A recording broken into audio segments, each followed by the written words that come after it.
Shalom. Ya, saya hari ini bingung mau khotbah apa. Masih ingat apa yang dikhotbahkan Bu Lili waktu Paskah awal bulan? Lupa. Ada yang masih ingat apa yang dikhotbahkan Juan waktu 3 hari kemudian, hari Minggunya? Lupa. Ya udah saya ulang aja, enak kok. Ya, hari ini saya mau bicara tentang first fruit, hari buah sulung, Yom Habikurim. Ya, kalau Anda baca di Facebook, di Instagram, Anda akan bingung. Loh, kok tanggal 23 kemarin Paskah lagi? Benar ya? Terus hari ini kok hari raya buah sulung lagi? Bukankah Paskah sudah awal bulan yang lalu ya? Tanggal berapa Paskah itu? Tanggal akhir bulan lalu ya? Ya mungkin sebelum itu saya jelaskan. Jadi Paskah itu menurut adat Yahudi itu perintah Tuhan, ya, harus dirayakan pada bulan pertama tanggal ke-14, ya. Bulan pertama menurut kalender Yahudi adalah bulan pertama itu bulan Nisan. Ya. Bulan Nisan itu biasanya kalau kalender kita itu jatuhnya pada bulan sekitar Maret sampai April, ya. Nah, bulan Paskah itu. Nah, jadi bulan pertama itu sekitar bulan Maret, April, ya. Tapi kenapa kok yang tahun ini bisa beda sampai 20 hari lebih? Karena bulannya orang Yahudi itu kadang-kadang ada bulan ke-13. Ini yang membuat kadang-kadang itu sinkron, beda-beda berapa hari aja Paskahnya kita dan Paskahnya orang Yahudi. Tapi kadang-kadang kalau pas ada bulan ke-13 bisa beda sampai 20 hari seperti ini. Ya. Hampir 1 bulan bedanya. Nah, ini namanya leap year. Hitungannya gimana jelimet, nanti belajar sendiri ya. Oke. Nah, terus saya mau tanya, Paskah itu Tuhan Yesus disalib hari apa? Umumnya Jumat, ya. Kalau kita rayakan bersama-sama Jumat. Tapi kalau Anda baca di Alkitab benar-benar, Tuhan Yesus bilang, anak manusia akan di dalam perut bumi 3 hari 3 malam. Kalau Jumat berarti 3 hari 2 malam. Kenapa kok bisa gitu? Karena perhitungan hari kita dengan orang Yahudi itu beda. Kita itu jam 12 malam sampai jam 12 malam 1 hari, ya. Jadi hari ini Minggu, jam 12 malam nanti jadi hari Senin. Orang Yahudi kalendernya enggak gitu. Matahari terbenam sekitar setengah 6 jam 6 sampai matahari berikutnya itu sudah 1 hari. Jadi sekarang ini sudah hari Senin, hari kedua menurut orang Yahudi. Nah, jadi kalau memang kita mau hitung-hitungan Tuhan Yesus itu disalib hari keberapa, kemungkinan besar pasti bukan hari Jumat. Kemungkinan besar itu adalah ini. Jadi Nisan, Anda lihat ya, Nisan tanggal 14 malam, ya. Nah, itu 1 hari. Tuhan Yesus itu kemungkinan disalib itu adalah hari Kamis siang. Ya. Jadi 1 hari menurut kalender Yahudi, ya. Ini kan sudah setengah hari.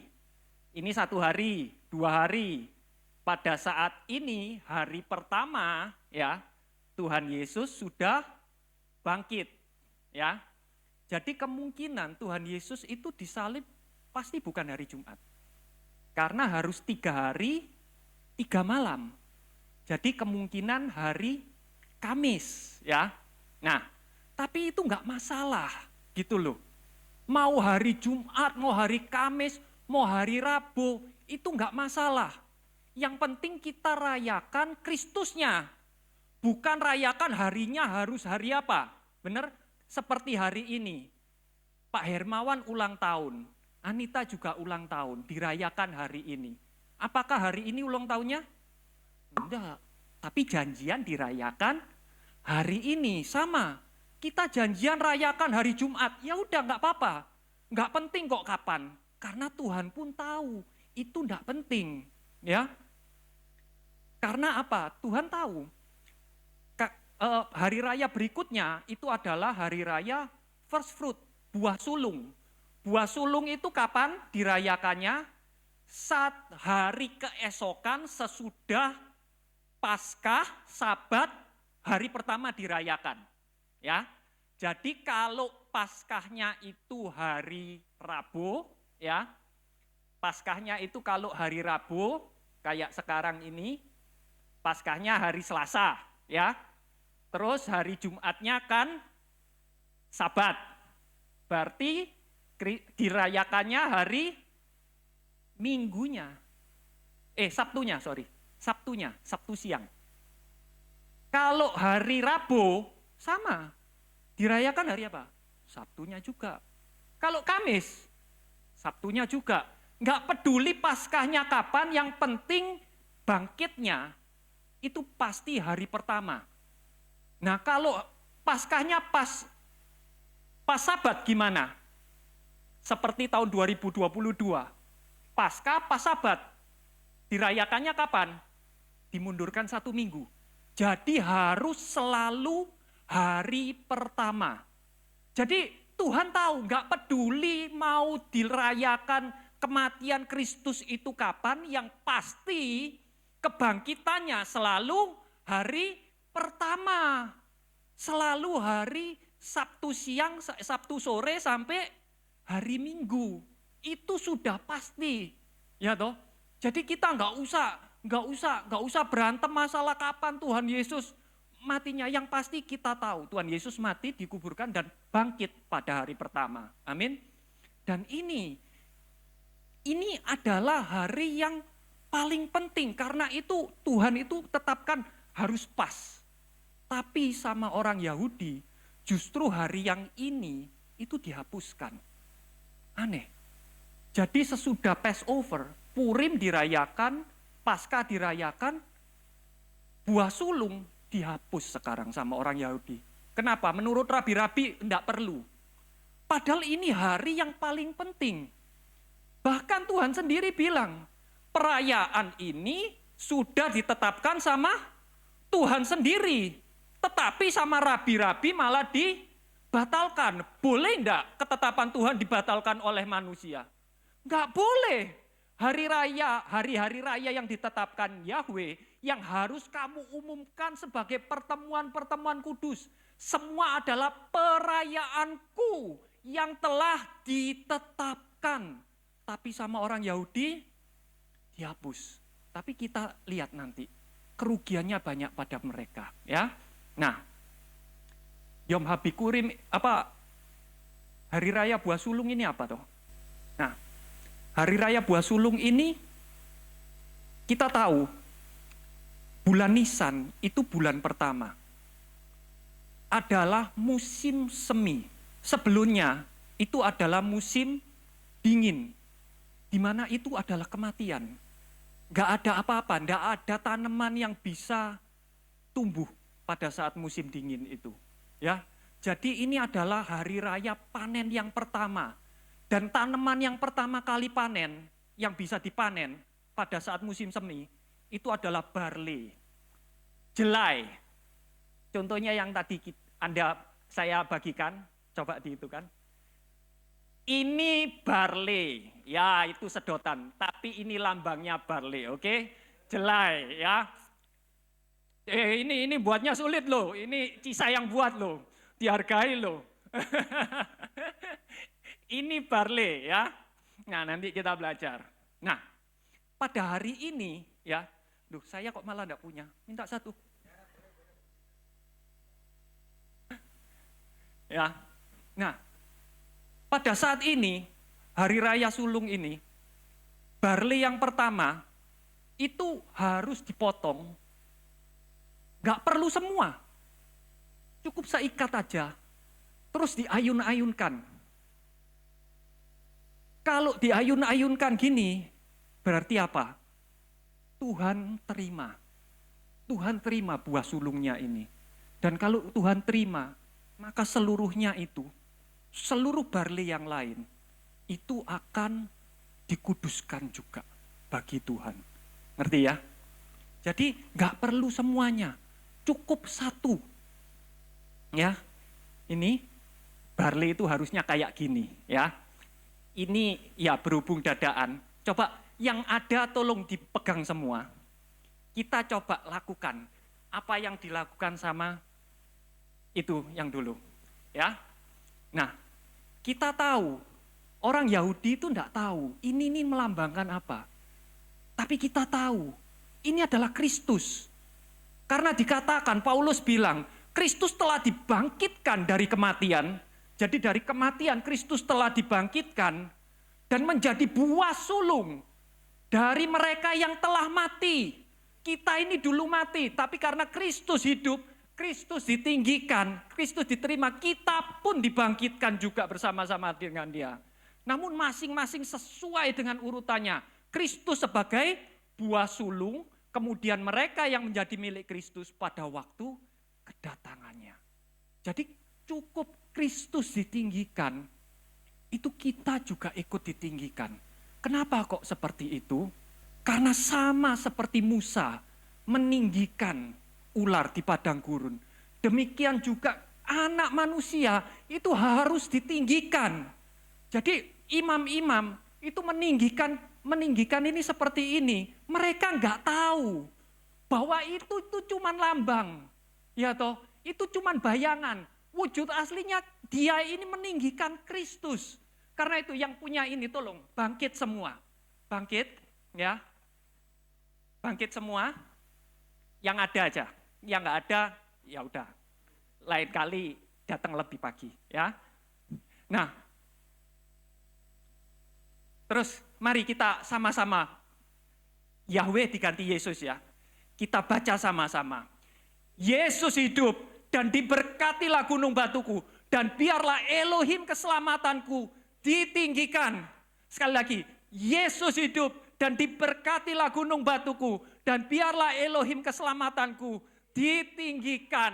Ini loh, karena Yesus hidup, kita pun itu ikut hidup. Karena itu sebab Dia hidup. Ada hari esok, sebab Dia hidup. Ku tak gentar, karena ku tahu Dia pegang hari esok. Hidup jadi berarti sebab Dia hidup. Ya, jadi karena Kristus hidup, cukup sudah, boleh duduk. Ya. Karena Kristus itu hidup, ya. Kristus sudah diterima. Karena Kristus diterima sama Tuhan, maka kita pun diterima sama Tuhan. Jadi nggak perlu kita ini cukup duduk aja. Cukup duduk aja, yang penting kita ada Kristus. Kita ada buah sulung, maka Tuhan pun menerima kita. Jadi yang diterima bukan cuma buah sulung ini aja. Yang lain di ladang itu, kita semua yang duduk di sini, itu juga diterima. Dan kalau diterima, itu apa aja? Ada berkat. Kalau kita diterima, itu ada berkat. Karena buah pertama, karena buah sulung ini dari adonan, ada berkat tinggal dalam rumahmu. Apakah cuman itu? Gak cuman itu. Karena residnya ini, karena buah sulungnya ini kudus, maka kita ini juga ikut kudus. Gak mungkin kalau Yesus itu kudus, kita ini gak kudus. Gak mungkin. Rohnya sama. Ya. Nah, karena itu, Semua yang dilakukan Tuhan ini, itu sesuai dengan kalendernya Tuhan. Ada maknanya. Pada saat Paskah, Tuhan Yesus dikorbankan. Ya, Tuhan Yesus mati. Pada saat Sabat, Tuhan Yesus rest dalam kubur. Ya, pada saat first fruit, hari raya buah sulung, Tuhan Yesus bangkit pada hari yang pertama. Hari pertama adalah hari penciptaan. Ini adalah ciptaan yang baru. Segala sesuatu yang lama sudah berlalu, yang baru sudah datang. Ya, Anda jangan, karena apa? Karena musim dingin itu di sana itu kita jangan lihat di film-film ya, Winter Wonderland gitu ya. Kalau Christmas gitu, musim dingin, wih bagus ya. Enggak saudara-saudara, musim dingin kalau di Israel itu gersang saudara-saudara. Enggak ada sesuatu yang bisa tumbuh, mati. Karena itu pada saat Paskah itu digambarkan musim dingin itu mati. Sesudah itu apa? Baru pada hari pertama ada kehidupan, ada penciptaan baru. Segala sesuatu yang putih gersang sekarang sudah hijau. Ada kehidupan baru. Inilah kehidupan yang baru. Dan dikatakan, siapa saja yang dalam Kristus, dia adalah ciptaan yang baru. Kenapa? Karena hari pertama itu adalah hari penciptaan. Ya, sesungguhnya yang lama sudah berlalu, sesungguhnya yang baru sudah datang. Sudah, yang mati-mati itu sudah berlalu. Kita ini sekarang sudah terima buah sulung roh. Kita ini hidup sudahan, ya. Nah, kalau kita belajar lagi, buah sulung itu arti bahasa Ibraninya apa? Resit. Ya. Juan sudah ajarkan, saya ngulangi apa yang Juan ajarkan. Ya. Resit. Coba ikut ngomong. Resit. Nah, resit itu yang pertama. Dan di Kejadian 1, kata yang pertama adalah bersit, permulaan, in the beginning, pada mulanya. Jadi hari pertama itu adalah permulaan, ada sesuatu yang baru, ada penciptaan kembali, recreation, ada sesuatu yang baru, kehidupan yang baru. Dan di kitab Yohanes, kata yang sama dipakai, pada mulanya. Bersit. Jadi kitab Kejadian, Yohanes ini mau menjelaskan kitab Kejadian sama kayak yang diajarkan Juan kemarin, ya. Pada mulanya Bersit adalah firman dan firman itu bersama Elohim dan firman itu adalah Elohim, ya. Terus habis itu apa? Hari pertama penciptaan, apa yang diciptakan pertama? Terang. Untuk menciptakan Tuhan gimana? Buat terang? Tuhan buat lampu, Tuhan berfirman, jadilah terang, maka terang itu jadi. Dan itu adalah hari yang pertama, resit. Hari yang pertama, sama di kitab Yohanes dikatakan, segala sesuatu dijadikan olehnya, siapa? Firman itu, Yesus. Dan tanpa dia tidak ada sesuatu pun telah jadi.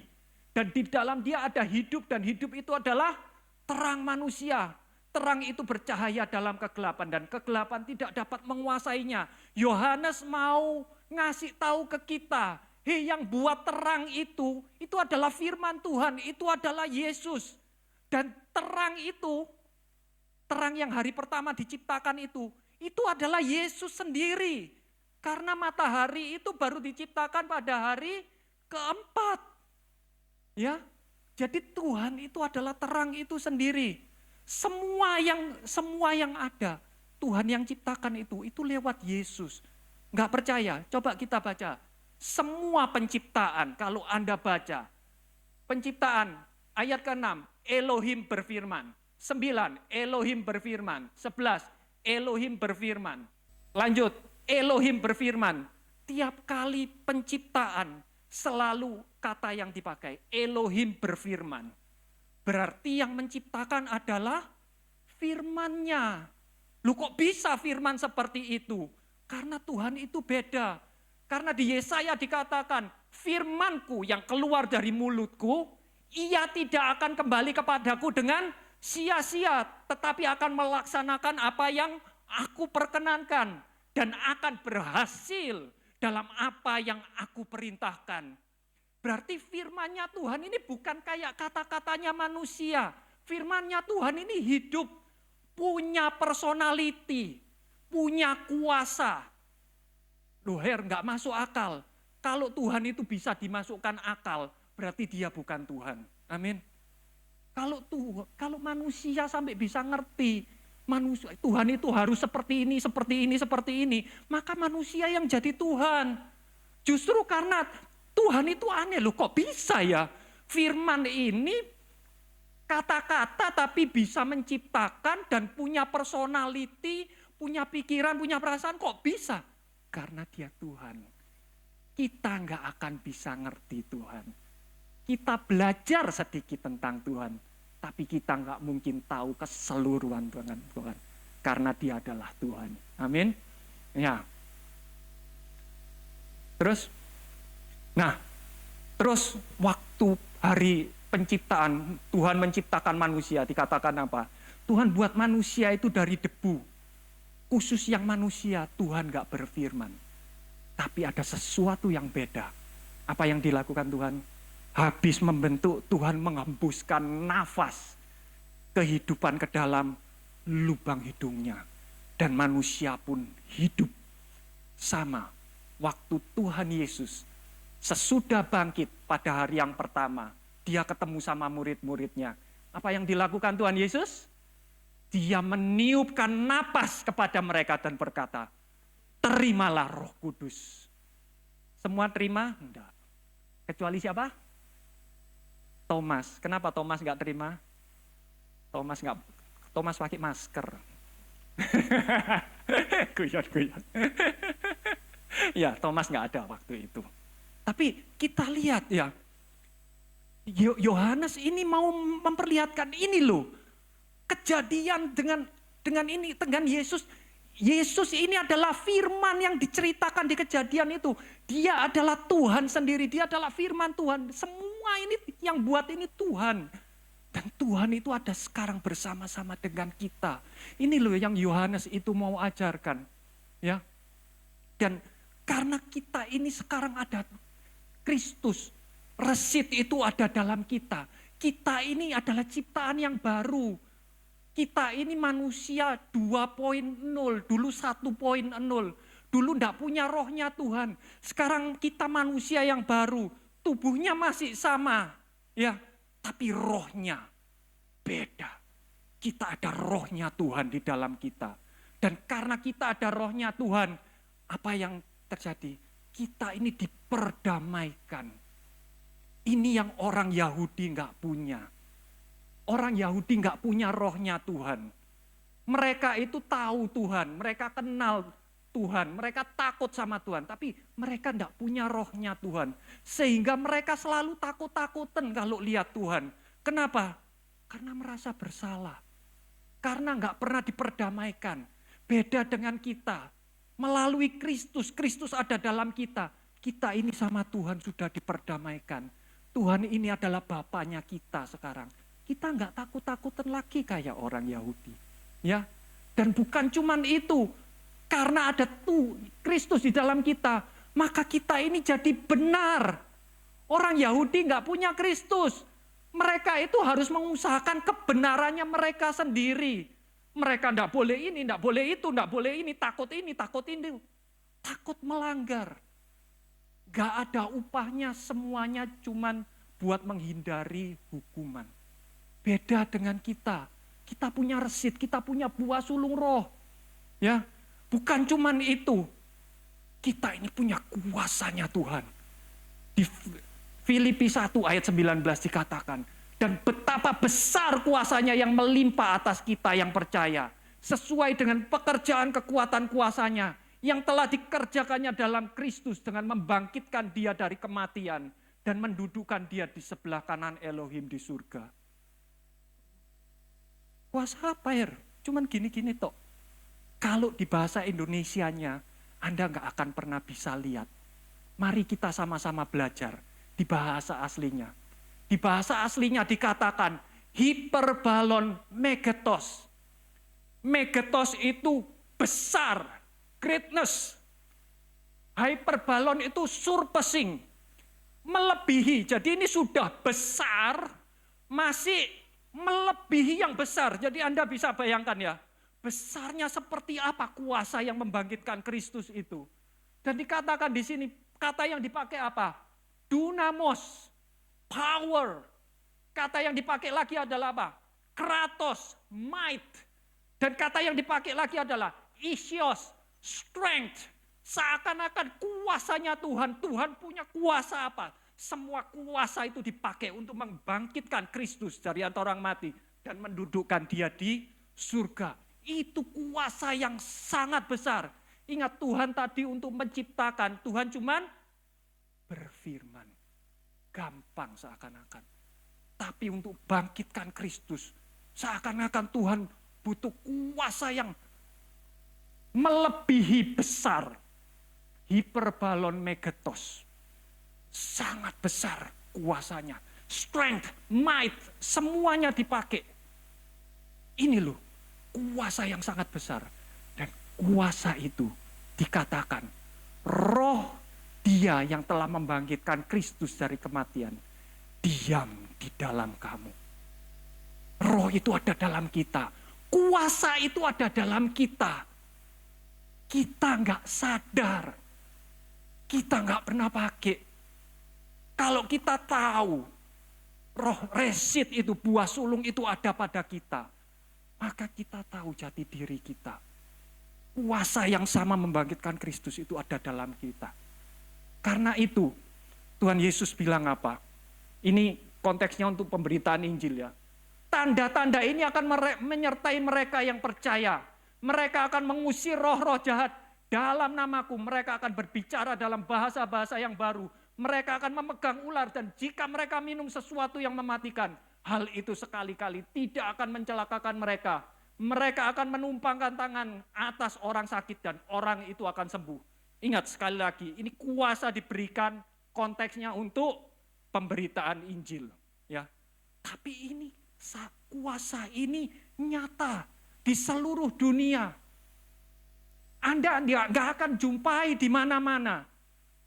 Kuasa kesembuhan, mengusir setan, semua pasti, orang Kristen yang punya itu. Kalaupun orang lain punya, tapi pasti minta imbalan. Betul ya? Pasti ada tumbalnya. Beda dengan kita. Tuhan kita tidak nuntut apa-apa. Karena memang itu kasihnya Tuhan. Dan saya mau tunjukkan sebuah video luar biasa. If you watch the little boy, you can see him almost making kind of a hissing sound. Elementary school. Yeah. Which could be an unclean spirit manifesting. Personally, I think that it was. You could write that off as, well, this is just a kid. But what you can't write off is the miracle that takes place. Can you ask the boy just to look at me? I'm just going to pray for him, but have him just stick his tongue out. Be healed in Jesus' name. Tongue be loosed in the mighty name of Jesus. Any mute spirit, I command you to go now in Jesus' name. How old? 6?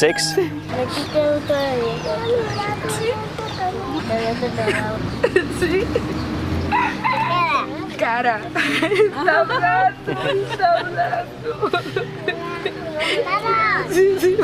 Hallelujah. Thank you, God. Saya yang autis, nggak ada yang seperti ini. Saya banyak lihat mujizat yang palsu, tapi ini mujizat asli. Saya bisa lihat ini hanya ada dalam kuasa, dalam nama Yesus Kristus. Dan dunia takut sama kita. Bahkan di India, di negara bagian India, di negara bagian Assam, healing prayer nggak boleh. Doa kesembuhan nggak boleh. Khusus orang Kristen. Kenapa? Karena mereka takut. Banyak orang disembuhkan dan banyak orang percaya sama Kristus. Dan musuh gemetar. Karena itu mending orang itu mati. Mending orang itu kerasukan. Tapi jangan sampai terima Kristus. Setan itu sampai seperti itu. Sama, ingat. Waktu Tuhan menyembuhkan orang pada hari Sabat, malah Tuhan disalahkan. Kamu kok menyembuhkan orang di hari Sabat? Mending orang itu tetap sakit, tapi jangan melanggar hari Sabat. Benar? Hal yang sama terjadi. Mending orang itu mati daripada terima Kristus. Ini, dunia itu gemetar oleh kuasa kita. Bukan cuma kuasa kesembuhan mengusir setan, tapi juga kuasa untuk memaafkan. Anda lihat 2 minggu yang lalu ada Bishop Marmari ditusuk pada saat sermon. Waktu di rumah sakit dia sudah sadar. Dia bilang apa? Dia panggil, anakku, aku maafkan kamu, aku mencintai kamu. Aku bukan cuma memaafkan kamu, aku juga memaafkan orang yang nyuruh kamu melakukan ini. Kok bisa? Ini pengampunan. Cuman ada dalam kita. Orang yang ada dalam Kristus. Coba kalau yang lain dilakukan seperti ini. Apa enggak jalanan itu rame semua? Betul ya? Teriak-teriak. Tapi kita beda. Ada pengampunan. Ingat apa pada saat Tuhan Yesus disalib, Tuhan Yesus bilang apa? Bapa, ampuni mereka. Sebab mereka enggak tahu apa yang mereka perbuat. Dan ini loh, karena ada roh di dalam kita, maka kita ini sedang diubahkan menjadi serupa menurut gambarnya. Dari kemuliaan kepada kemuliaan yang semakin besar. Dan semua itu adalah dari Tuhan yang adalah roh. Karena ada roh Tuhan. Kita ini tanpa sadar, kita ini diubahkan. Bukan tubuhnya, jiwanya, pikirannya.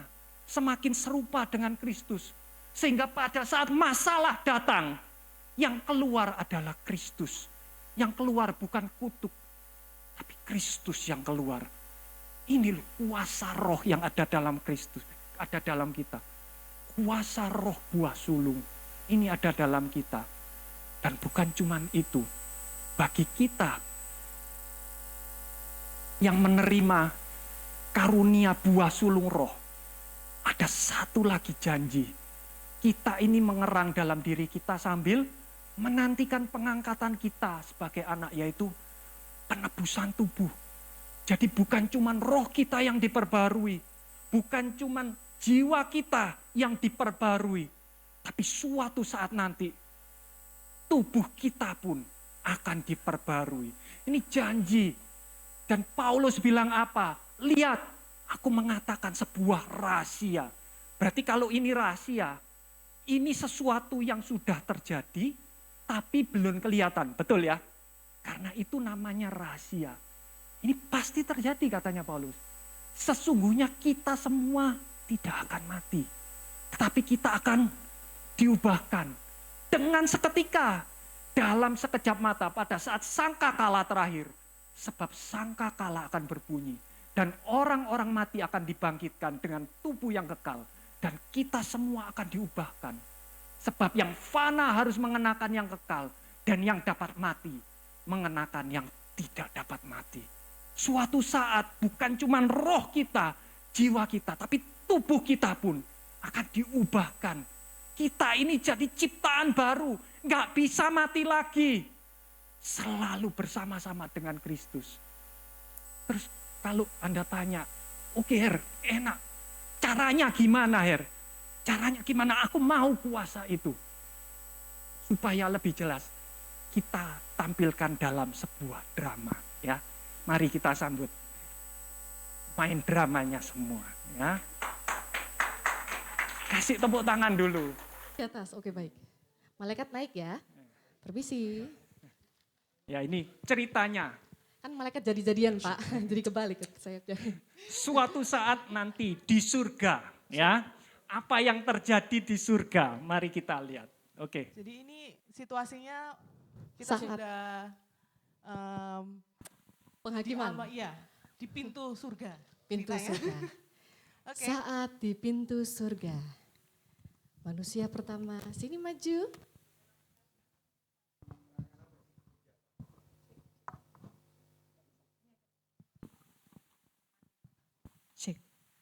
Manusia pertama menyerahkan rapot ceritanya selama hidup ya. Boleh rapotnya sini? Oh, Silakan dicek. oh iya. Rapotnya cukup bagus ya. Di Iya. sini dikatakan kamu pengusaha yang sukses. Iya benar, jadi waktu aku di bumi aku terkenal dengan manusia yang paling baik. Jadi aku mendirikan sebuah yayasan di mana itu aku berdonasi. Apa yang aku punya aku kasih di yayasan itu, aku donasi semuanya. Jadi orang-orang mengenal aku dengan orang yang baik. Oh iya tertulis seperti itu. Tapi ada satu yang jelek di sini dikatakan kamu menipu kecil. Ya namanya usaha ya, kita kan walaupun mendirikan suatu yayasan kan ya butuh keuntungan. Ya tapi nggak banyak kok, nggak banyak. Masih banyak kan kebaikan yang saya kasih, bener. Oke, tapi tidak semudah itu. Kami di sini sistemnya punya timbangan. Oke. Boleh timbangannya ditampilkan. Kamu berdiri di sini, kita mau timbang kebaikan kamu, apakah sudah cukup baik? Beliau ini yang dikenal sebagai manusia yang baik, pengusaha yang sukses. Boleh ditampilkan timbangannya? Oh, sayang sekali. Tidak cukup baik. Tapi Bad. saya baik loh. Sudah tidak usah protes ke sana. Ini rapotnya. Next. Ah, Halo, shalom, shalom. shalom. Oh iya, iya. Ini rapotnya berbeda dari yang tadi ya. Kalau dia melakukan yang baik-baik di dunia, kamu justru menghindari. Yep. Gimana seperti itu? Jadi aku ke gunung supaya nggak terpengaruh dengan dunia. Aduh, betapa? Meditasi, menjauhi dunia ini gitu supaya tetap baik kan, karena nggak ada pengaruh dari luar. Ya, baik sih, tapi tidak semudah itu. Sekali lagi, kamu harus timbang. Oke. Apakah perbuatan kamu menghindari yang duniawi-duniawi itu baik? Timbangan. Ya. Aduh, tetap kurang baik ya. Nggak mungkin kan? Oh, tidak bisa, tidak bisa. Saya yang malaikat. Silakan. Mereka yang rapotnya baik aja suka berbuat baik, kurang cukup. Lah aku sih rapotnya elek gini, harus berbuat apa sih cek no cukup. Aduh. Maukah kamu menerima kitab kehidupanku? Itu, ayo sini kurang satu, Saya? maju. Saya Ya, maju? Ya, ya, ya. Aduh. Maju. Waduh. Ini nampak jauh rapot kamu udah jelek loh. Aduh. Ada 2 lagi, kok bisa ya? Ini, wow merah sekali kamu. Kamu aktif ya, sangat aktif untuk berbuat kejahatan ya di dunia ya. Sampai ada, oh bentar saya cek dulu ya rapot keduanya. Omo.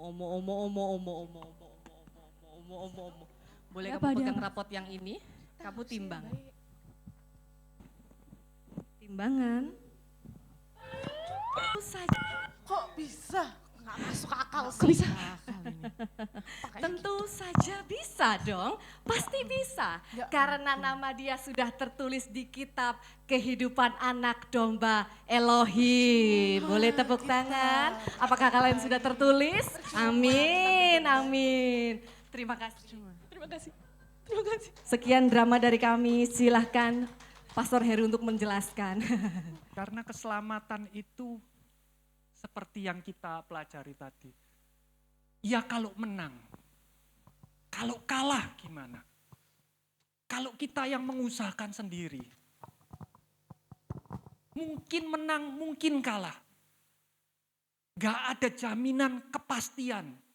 Apakah Anda mau keselamatan Anda itu kolas, ngerti?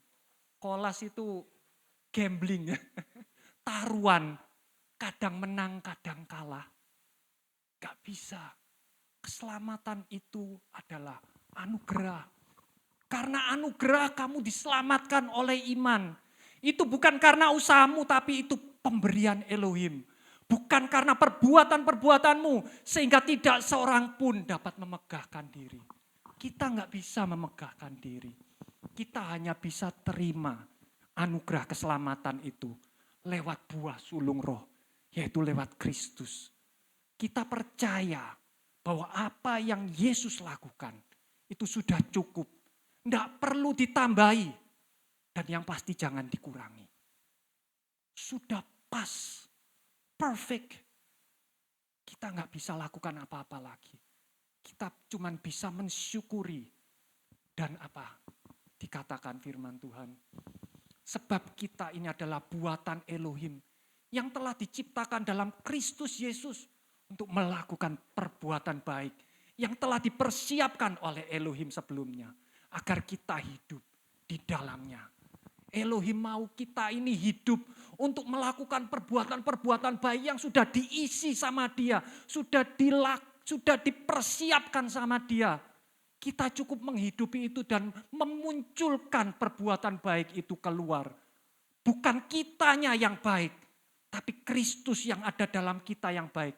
Dan kita cukup munculkan itu supaya dunia bisa melihat bahwa kita ini adalah anak-anaknya. Dan biar dunia tahu betapa dahsyatnya Tuhan yang kita sembah. Betapa besarnya Elohim kita. Betapa mulianya Bapa kita yang di surga. Mari kita berdoa. Terima kasih Tuhan atas karunia buah sulung roh yang Engkau anugerahkan kepada kami. Tuhan, kami ini manusia penuh dengan daging.